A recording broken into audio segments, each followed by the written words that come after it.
Hello everyone, it is time for my final thoughts on Euphoria Season 2. Now, if it seems like I just woke up, I sort of did, and if you think I got low energy, I've just had a very exhausting few days, but I just wanted to get this in. And yeah, so I rewatched part of my review last night, and if you haven't seen it, the video is titled, Is Euphoria Mid?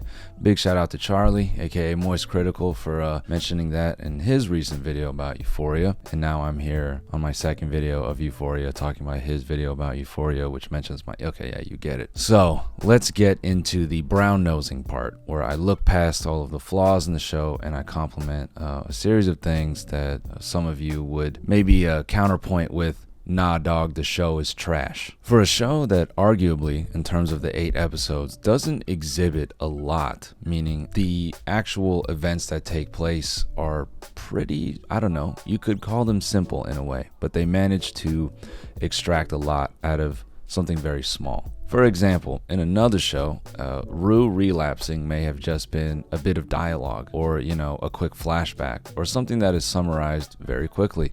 But instead, what Euphoria does is take something small like that and drag it out. And maybe that loses some of you as you're watching it, because you're thinking, I get it, she's relapsed, and you don't really connect with the character. And maybe that just says something about you, because you haven't been around people who have gone through things. But I think they directly address attention, not attention.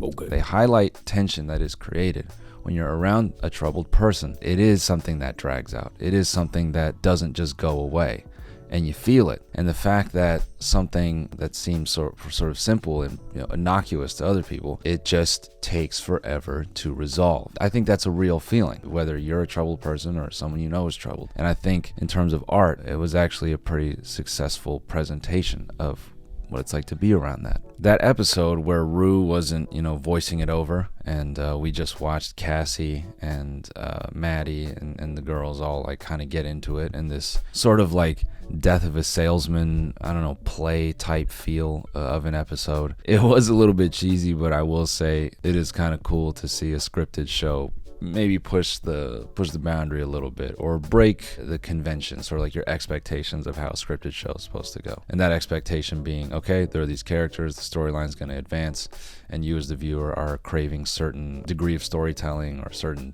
you know, type of events to take place, and blah blah blah blah. But instead, they make you sit through this, again, kind of long, drawn-out process of people arguing, and there's no one holding your hand through it. There's no one sort of spicing it up with jokes and drawing you into it. You're just needing to watch these people kind of operate with each other in real time. Again, that tension, I think, is very cool. And while on the subject of cool things, obviously the last 2 episodes were pretty interesting, kind of taking a story and then unpacking it as a meta within the show, where the people are getting a chance to reflect on themselves. You know, one of the key moments being Rue watching the play and saying, oh, that's the first time I didn't hate myself. And maybe it was a bit of catharsis to see her from a third person view, and in a way, do they get to be a viewer of themselves like we are a viewer of them? Obviously they do, because Cassie has a total meltdown, and you got to give it up to all of them. Pretty insane performances in that moment. You got to love how the whole thing was shot. And again, there seems to be a theme in this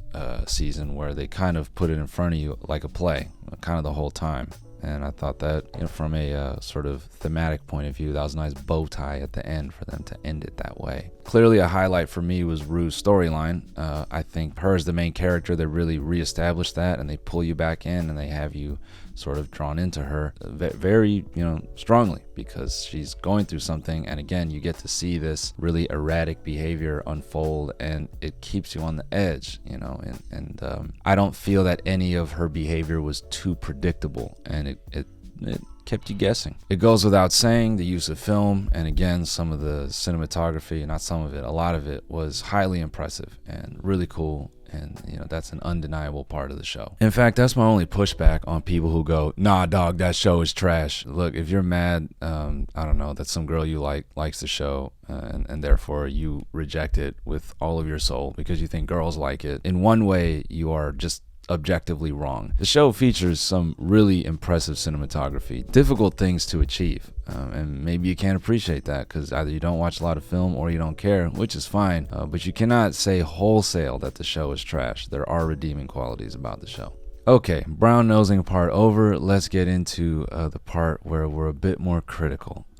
First and foremost, some of the dialogue in this show is fucking really corny, and it takes you out and it makes it hard to care. And hats off to the actors. They're really trying to put a lot of feeling into dialogue that is pretty, mid.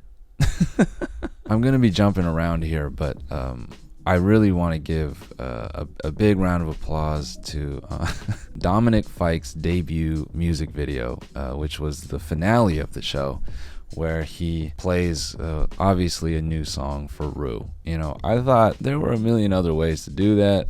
Granted, I don't know the constraints of production, time, schedule, whatever.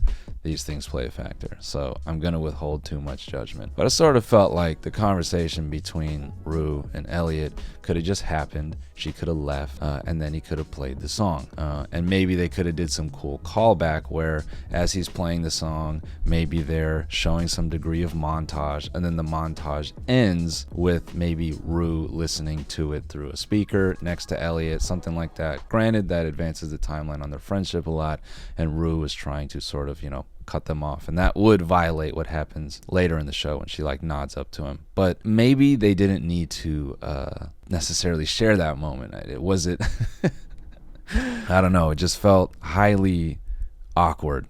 It felt like it didn't fit within the context of everything else on the show. It very much felt like a marketing moment, And so, congratulations, Dominic. The song was dope, but, just the scene was awkward. Now, Nate Jacobs and Cal. Cal had a hilarious moment and really a highlight of the whole season, where he just holds a big middle finger to his family, pulls out his stunt pisser, and unloads it onto the carpet, which, credit to that man who played Cal, because he offered to pull out his real dingus, and they said that's not necessary. We want to save that budget to see if we can convince Sydney Sweeney to do things that she's not comfortable with. Damn, son, where'd you find this? To which they said, that's fine. We've already invested in the stunt pissers, so why don't you just use this prosthetic Peter right here and get busy with that. Cal has this very vulnerable moment where he tells everyone that he likes men, he likes women, he's gonna do what he wants, and we watch him just self-destruct, and you want to have empathy for him. But then the end kind of puts you back in it when Nate basically calls the cops on his dad and exposes him for being a psycho. And in that moment, you almost forget all the bad things he's done as a parent and as a person.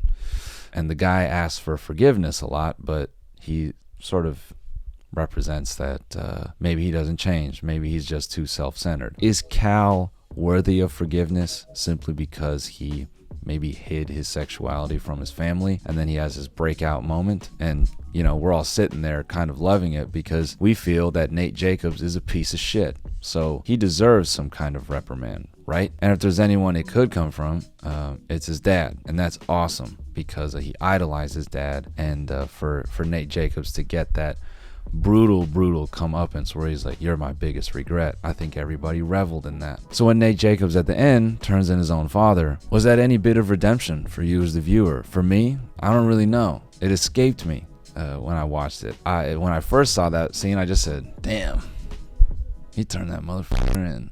That's crazy.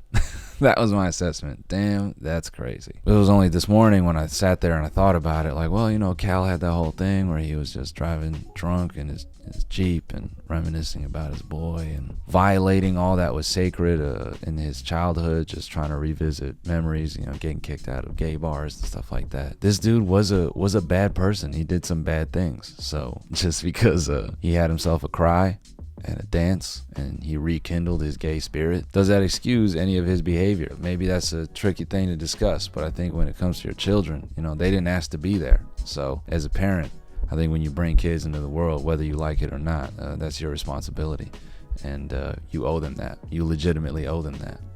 You express them from your nuts, you got to look out for them. Now he does express that in the end, but maybe that's a little, a too little too late.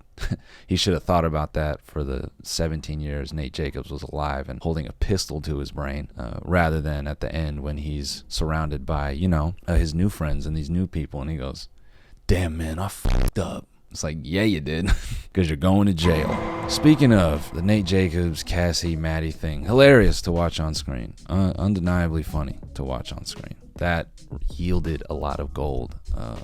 Sydney Sweeney, Alexa Demi, they nailed that, man. They put out some hilarious performances, and it definitely had us all bought into it. That said, the whole thing was, it felt a little corny. Believable for sure, but definitely a little bit corny. Like the whole gun to the head thing for the disc. That was like, that was just uncomfortable, which maybe was the intention. But it's like you're kind of laughing, but you shouldn't. You're just like, what are we doing here, man? What are we doing here? Now, that's an easy observation. That's not even a smart one. Some of the things in this show are really, really exaggerated and cheesy. Like, yeah, it kind of needs to be because it's TV and people like that. And that formula works, okay? It's worked for however many years of television. Still works, man. Riverdale's corny as fuck, and that show is still popular as ever, so. Now, in regards to my previous video about Euphoria, I got exactly what I wanted. I said, when is that 12-year-old gonna get violent again? And he did, and he got shot in the head in the most 90s way possible. That felt like the equivalent when someone dies in a late 90s movie and then the person goes, no. That slow, awkward thing with the red dot just floating up his body. He just... And then, granted, they're trying to make you feel it. And I think in cinema, you kind of need corny stuff like that because, that's what builds the feeling. That's what builds the tension. If they just killed him right away, I do think that would have been sick. That would have just came out of nowhere. You would have been sitting on the couch like, oh. But, maybe the network wouldn't have gone for it because they would have felt that was maybe a little too real, a little too brutal. Ash paid the price for his reckless behavior, and it's sad. It's sad to see a young boy who was never wanted in the first place go out like that. And that part, I think, was heartbreaking as a character. Why does a teenager have to be subjected to that and go out like that? On the subject of teenagers, I actually was chatting with the lovely creator Meat Canyon about this show. I urged him to watch the show, and he said to me while watching the show, we were texting each other, and he says, hey man, couldn't they have just done this as college kids? And I thought that was a really a very astute point of view, that why couldn't they be college kids? And I think in summary, I think they had to be teenagers, not just because they're frustrating, like I said in my first video, but also I don't think anyone would have gave a shit if they were college kids. I think most people would have just shrugged it off and been like, yeah, I knew some kids like that in college. But I think the idea that they're teenagers acting this way is so jarring that it got people talking. And I think that's the marketing at work. So I think Euphoria had to be this conglomerate head fuck of a show, and then they take all that and then they put it into teenagers, and that's the thing that put it up a level, so where it's got everyone angry, talking about it, criticizing it, whatever. I think it sort of had to be that way. Was that their thought process? I don't know, but that's just what I feel. This is a bit of a tangent, but something I just thought about was, with Maddie and Cassie, that was very entertaining, but there's a part of me that has a cynical look on the writing angle, as if they almost just rehashed an existing storyline, which is Nate Jacobs is a shitty boyfriend. Obviously it adds dynamic that now he's moved on to his first love's best friend, and that's fucked up, and that kind of highlights or underscores the type of person he is. And even as I say that, maybe the point of that is to show he is the same person and he himself doesn't change. And that's what Maddie was getting at in the bathroom when she goes, oh, this is just the beginning. By the way, Alexa Demi and Sydney Sweeney sold the fuck out of that head mush into the wall. That looked good. I don't know if I don't think those were stunt people, but they sold the fuck out of that push, and that was impressive. Speaking of great performances, we have to highlight that boy, Austin Abrams. Man, talk about some range, buddy.